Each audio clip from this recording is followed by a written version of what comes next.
Pregame.com.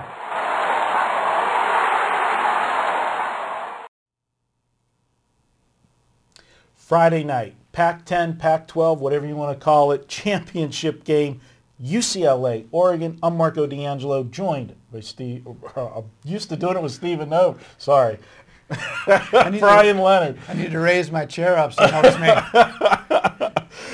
I hope Stephen doesn't watch this video.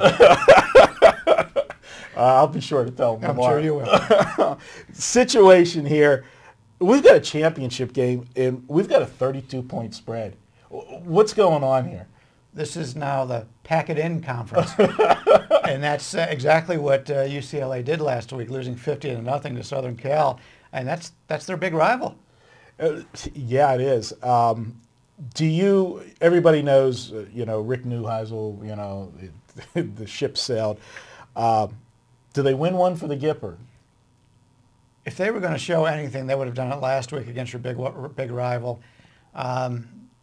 There's a lot of the players on the team that never liked him, so that could be an advantage that he's gone.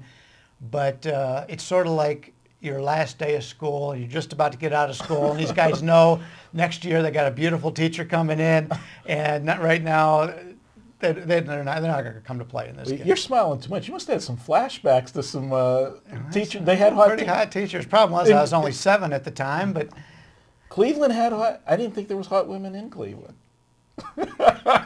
Haven't you seen that show, Hot in Cleveland? Actually, Betty White, man, she's almost your age. Oh, I'm going to have the wife watch this video because she likes that, and she will appreciate you doing that. Thank you. Actually, I've always been a big fan of Valerie Bertinelli. Yeah. Van Halen. Oh, yeah. So you gave me a flashback. I won't go there. I'm glad the table's not rising at this point. Oh, yeah. Well, I'm not the guy that made the comment before the first video. Let's get back to this game. I know there's going to be people out there, and we want to dispel this myth right away. There's going to be guys, they'll be on Twitter, they'll be in forums, and they're going to say, Oregon's going to run the score up to benefit them for the beat. It ain't going to benefit them. It don't matter. This is a foregone conclusion. I mean, you agree, LSU can lose on Saturday in the SEC championship game, and they're not going to get out of the second spot. Do you agree or not? Very possibly, but that doesn't mean Oregon can't move themselves up. I mean, keep in mind, UCLA played Houston within 4 points. And I don't pay a lot of attention to the BCS, but I think Houston and Oregon are pretty close in BCS standings. So if the pollers see Oregon beat UCLA by 50, and they see Houston beat UCLA by 4, in a game actually UCLA was favored by 1.5, if I remember correctly. I think that may make a difference.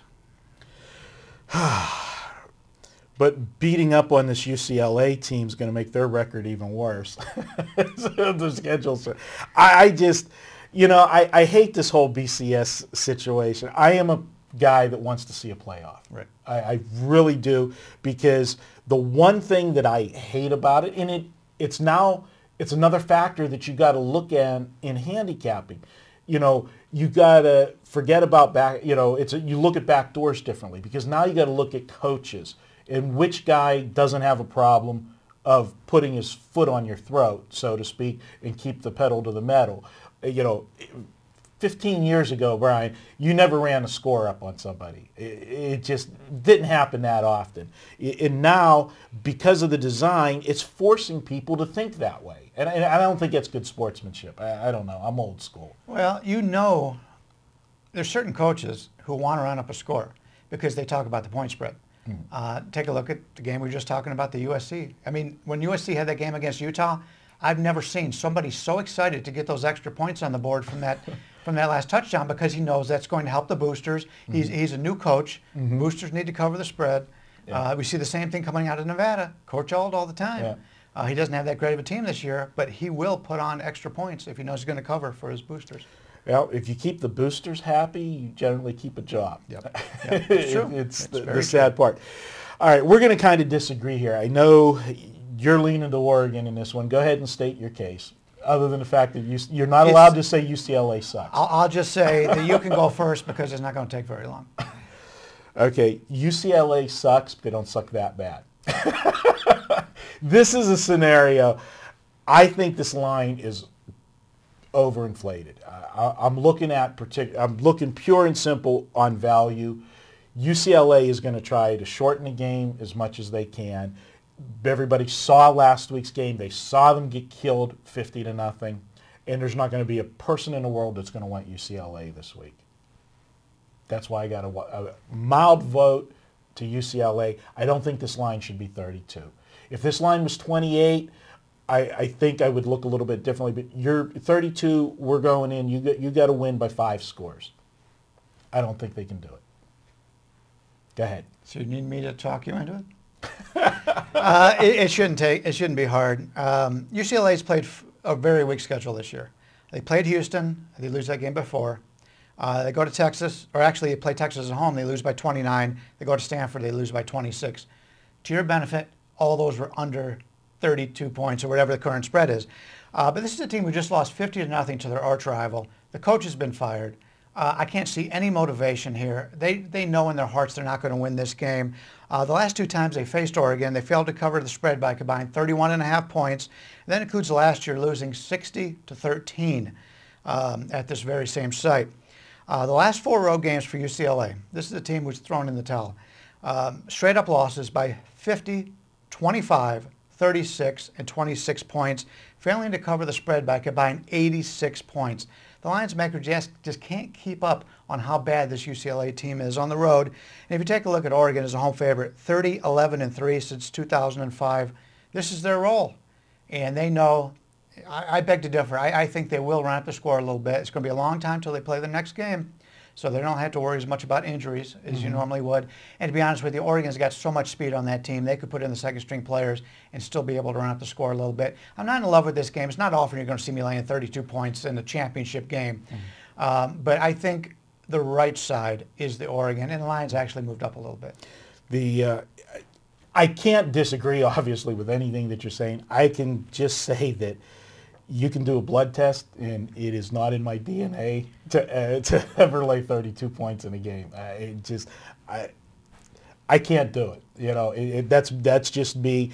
A championship game. I hear everything you say, and I agree with the team speed. That is a concern when this game does get out of hand. If they do pull people out, they are deep enough to continue to run it up. I just, one thing, I know it was the rival last week with Southern Cal, but going into that game, it is your rival, but you're playing for the championship the following week. And they knew going into that game already that they were slotted in to play for the championship. So, when the game got out of hand early, yeah, they quit. There's no question they quit. You could see it. Does that help them? They save anything for this week? Maybe not. But I'm going to go with a very weak vote for UCLA. Brian's going with Oregon minus the points. But I got a couple things I want to talk about. It's Friday. There is another game on Friday night, and I want to give you some props. It's a MAC game. It's the MAC conference title. And guys, you know me, I don't blow smoke up people. When I tell you something, I'm telling you, because I mean it and it's true. You have been just sick this year on weekday games. 15-2 college football on these midweek games. Kudos for that. Even more impressive, and you guys know me as the Pittsburgh guy, great success with the Pittsburgh teams. You're from Cleveland. That's the heart of MAC country. You have absolutely killed the MAC. Not just this year. You've been known for the MAC forever, especially basketball. I mean, football you've killed it, but basketball because, there's so many other teams. Everybody's attention's everywhere else. It's great to have a conference that you got a handle on, and especially when it's not a mainstream, conference. 9-1 this year in the MAC. That's incredible. And you're going to have a play Friday night in that MAC championship game? I'll have play in the MAC championship game, 9-1 on the season in the MAC. And I talked to VR in the past about these weekday games. the general public gets involved in these games. If Toledo's playing Bowling Green on a Saturday, there'll be very few bets on this game from the general public. But once the general public sees it's on TV, it's the only game in town, they want to have a part of it. Therefore, they remember what they saw the last time they saw this team play. So you get a lot of value in these midweek games. And it's just not the MAC. It's any conference that's playing these midweek games. And to be honest with you, most of them are the smaller conferences, the WAC, the Conference USA, the MAC. So we get a lot of public money on these games. And I base a lot of the things I do off my power ratings. And so when I make a line, I know exactly where I think that line should be based on what has happened all season long. So when you look at a team, for example, we'll use the Northern Illinois-Toledo game, put up 120 points or whatever it was, and then the next week one of those teams played again. Well, if a team's going to score 60, 65 points on national TV, people love big offense and they love watching these games. They'll say, I remember them last week and they played a better team and they put up 65 points. Of course they're going to bet that team, and I know what the true line should be. And of course that's how we've been able to make all of our money, not just in the MAC, but in general in these midweek games. Just that's a great handicapping tip, and to take that one step further, the difference is, when they put up that game that you talked about, that they put up the 60 points, they were playing another team that puts up a lot of points as well, and neither team has a defense. So they went up and down. You have to look at the matchup and look at the styles of the team, and that's something that the general John Q. public doesn't have the ability, to dissect or digest correctly. They see what they see with their eyes, and it's very short-sighted. So great, kudos to you on that. Thank you. One more thing I got to, give you some props on. This sounds like the Brian Leonard hour, but you can give me that money later. But sure. You did take me out to dinner on Monday. Yeah, next week that's on me again. So. Okay. Situation, you're involved in the Cantor gaming contest. Anybody that's familiar with the old Money Talks, Stardust did the same type of thing. They did the format. It was a 16-man contest. You do it single elimination. You go head-to-head against another capper. And you're down to the final four. So you're just a couple weeks away from cashing a ticket. And it was a $3,000 entry fee, and it's $48,000. Going. The winner gets the majority of that. Was it 75, 80%, something like in that? Range. And second place gets something. But you guys have been killer there. So if anybody's in Vegas Friday, you can actually check that show out live Friday night from the M. They hold it at the M and airs 12 o'clock. Midnight on Friday night, goes till 1. And keep in mind, for anybody who happens to see the plays there, we're playing those games against the M lines. And I'm really big on half points here, half points there. So don't expect those games to be my best plays for the weekend. Those are the best plays against those lines. And between you and I, that's how you should play a contest. That's how Fezzik did so well in winning the Hilton two out of the last 3 years. So you've got to play against the rules that are set up. And the M's very sharp. And one of the sharpest books in Vegas, I think, right now, if not the sharpest. And one of the mistakes we made the first week was we played the best line on the board, and it happened to be at the M. That game lost straight up.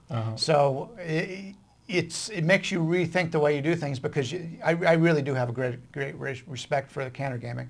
All right. Well, good luck Friday night. He's Brian Leonard. I'm Marco D'Angelo. Thanks for watching. We're going to be back with some more videos. I'll be doing a couple with RJ, and Brian's going to take a look at the Monday night game with RJ. So stay tuned for some more videos.